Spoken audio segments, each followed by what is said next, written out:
I have no headache. I'm my usual self. I went through the same thing when the process of choosing a girl for me was going on. But I don't think that that could be a reason for your present condition. Ranga stared at me. Come, let's go and see Shastri, I suggested. We will find out whether Guru and Shani are favorable for you or not. Ranga accompanied me without any protest. As soon as Shastri saw me, he exclaimed, "What a surprise, Shama! Haven't seen you for a long time." Shama is none other than your servant, the narrator of this tale. So Ranga says, "No, I don't want to go to a doctor. I feel fine."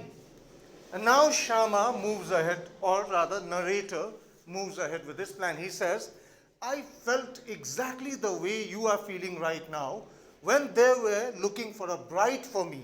All right? But then you don't want to get married. So maybe that is not the case." And Ranga seems a bit surprised. So he says, "All right, fine. Forget the doctor. Let's go and see the astrologer. Let's see if the Guru and Shani, they are favoring you or not." And Ranga went without any fight. All right? He went willingly.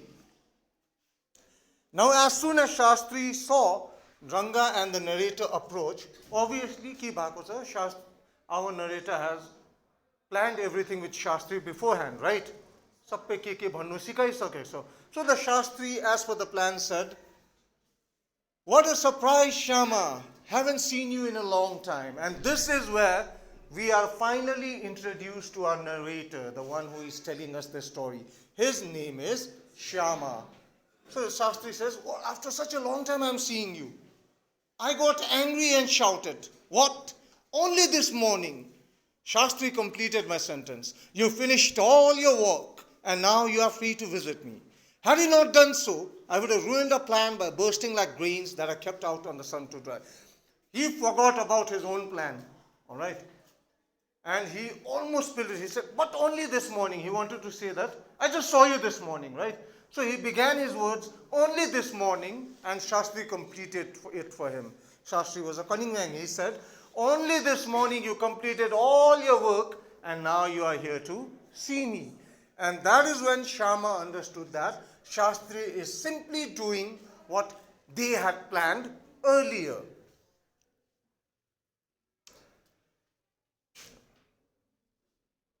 I was extremely careful of what I said afterwards. So after that, our narrator was very careful of what he spoke about.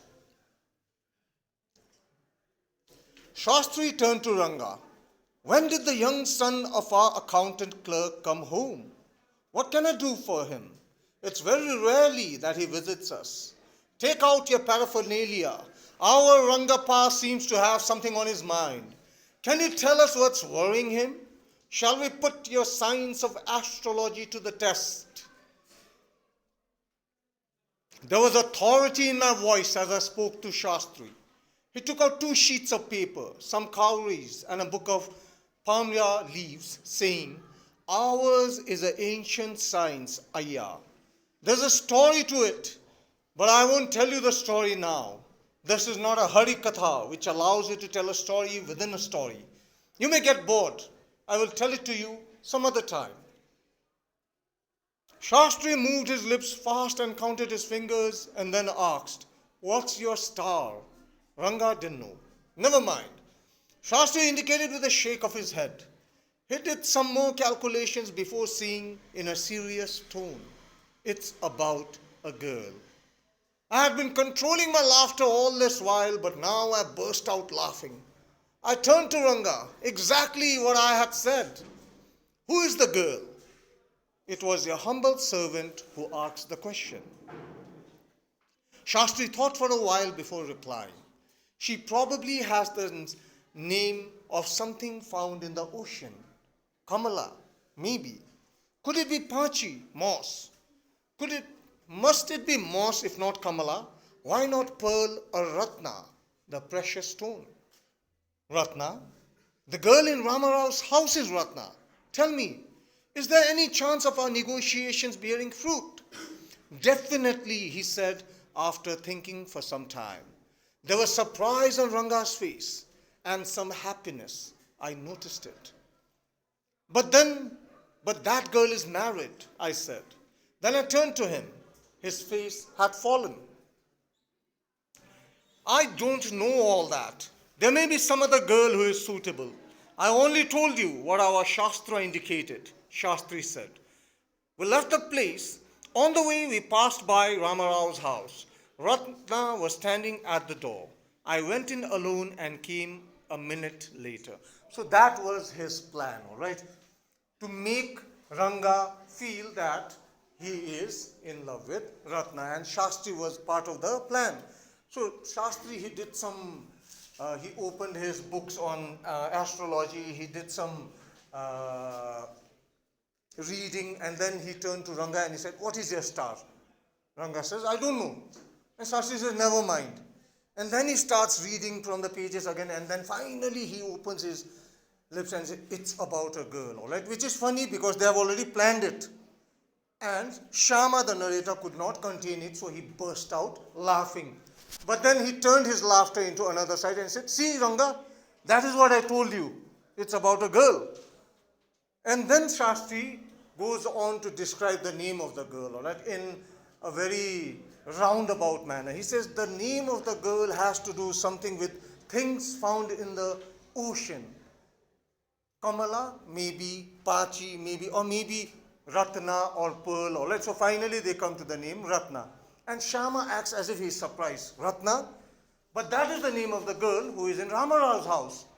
Do you think that Ranga and Ratna can get together?" And Shastri says, "Why not? All right. It is right there on the pages." And when he looked at Ranga, he saw that Ranga had a faint smile on his face. All right. He was a bit happy about it. And then he turned to Ranga again and he said, "But that girl is married." That smile disappeared.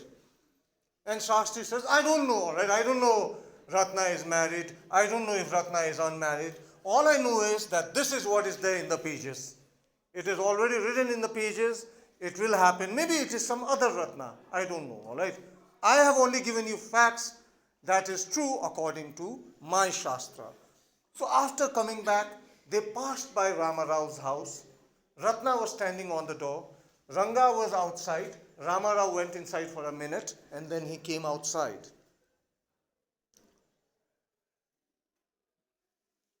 Surprising, that girl isn't married, it seems.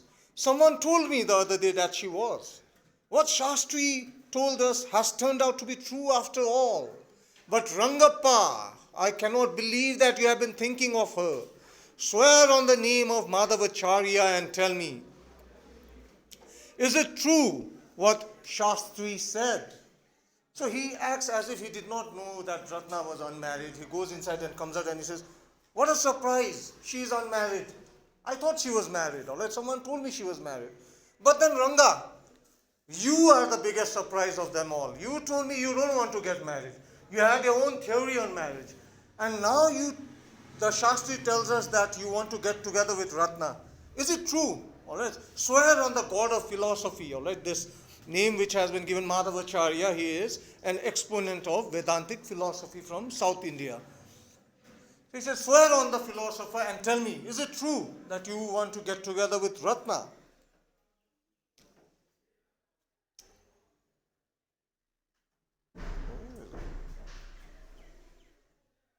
I do not know whether anyone else would have been direct, Ranga admitted.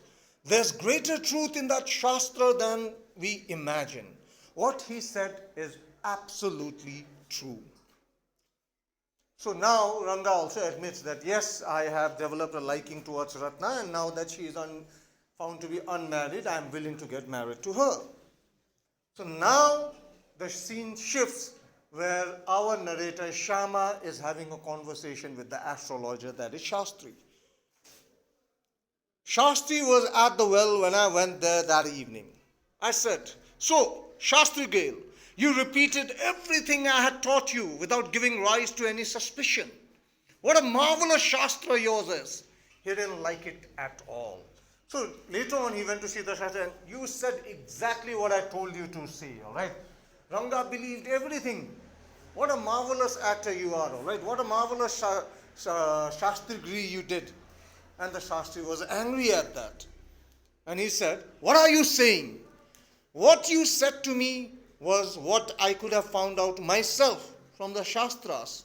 Don't forget, I developed on the hints that you had given me. Tell me, is this what a decent man says?"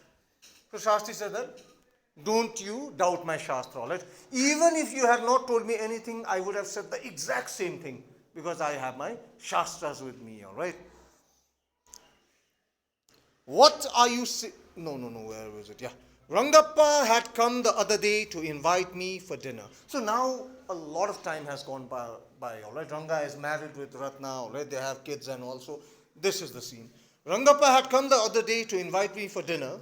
What's the occasion?" I asked. "It's Shama's birthday. He's 3. "It's not a nice name, Shama," I said. "I'm like a dark piece of oil cake. Why do you have to give that golden child of yours such a name? Such a childish couple you are, Ratna and you." I know. It is the English custom of naming the child after someone you like. Your wife is 8 months pregnant now. Who's there to help your mother to cook? My sister has come with her." I went there for dinner. Shama rushed to me when I walked in and put his arms around my leg. I kissed him on his cheek and placed a ring on his tiny little finger. "Allow me to take leave of you, reader. I'm always here, ready to serve you. You were not bored, I hope." So time has passed a long way, all right? Time has passed a long way, and Ranga, it seems, had got married to Ratna. They already have a young boy of 3 years old, and Ratna is 8 months pregnant with her second child. Fine. So now he says, I have come to invite you for dinner. And our narrator Shama says, "What's the occasion?" And Ranga says, "It is Shama's birthday. He is turning 3. And then he said, "Why did you have to give my name to your child? All right? I am such a dark-skinned man. Why did you have to give your golden boy my name? You are a childish couple, Ratna and you.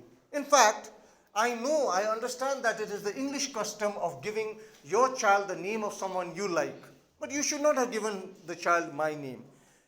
And then he says, "But your wife is already pregnant, already 8 months pregnant. Who's helping your mother cook at home?" And Ranga says, "My sister is here." So Shama goes to see the boy on his birthday. He kisses him on his cheek and gives him a small ring as a gift for his birthday. With that, he says, "I will take my leave." All right? Whenever you need me, whenever you need a story, I am here for you. And I hope that you were not bored when I was narrating the story of Ranga's marriage. Fine? So with this, we end the 3rd chapter titled Ranga's Marriage.